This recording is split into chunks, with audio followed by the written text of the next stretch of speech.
నేను ఆయుధం పట్టను అన్న కృష్ణ పరమాత్మ ఆయుధం ఎందుకు పట్టాల్సి వచ్చిందండి? ఆలోచించండి. మన కథల్లో ఉండే రహస్యం, మానవుడు తన పని తాను చేయకపోతే దేవుడు చేస్తాడమ్మా, తప్పదది. ఎందుకంటే అర్జునుడి భక్తి.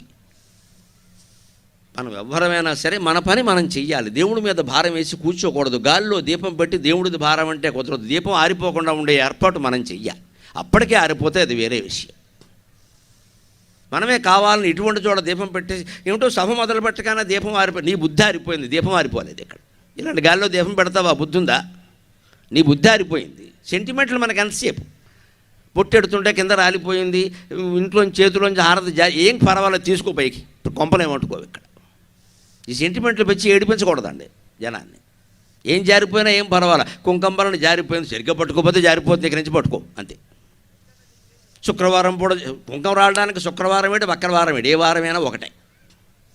ఇలా సెంటిమెంట్లన్నీ బూజు పెంచుకున్నాం బాగా మనం బుర్రల్లో.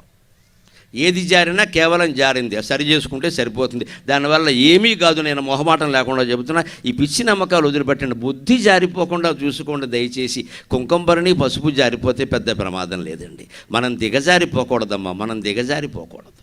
మన మనస్సు అనేక వేషాలు వేస్తుంది, పిచ్చి వేషాలు వేస్తుంది, అనేక రకాల ఆరోపణలు చేస్తుంది, అనేక రకాల వ్యసనాలకు లోనైంది. అప్పుడు ఎప్పుడైనా ఆలోచించామా, అయ్యో మనస్సు జారిపోతుంది అని? ఒక్కడు ఆలోచించడు. ప్రతి వాడికి నా చేతిలోంచి కలం జారిపోయింది, ఫోన్ జారిపోయింది, కొంకం జారిపోయింది, నీ తలకాయ జారిపోయింది. ఇక్కడ ఈ జారిపోకుండా చూడవలసింది ఇవి కాదండి. బుద్ధి దిగజారిపోతుంది. అది ఎప్పుడైనా చూసుకున్నావా? అది చెబుతున్నాడు అక్కడ.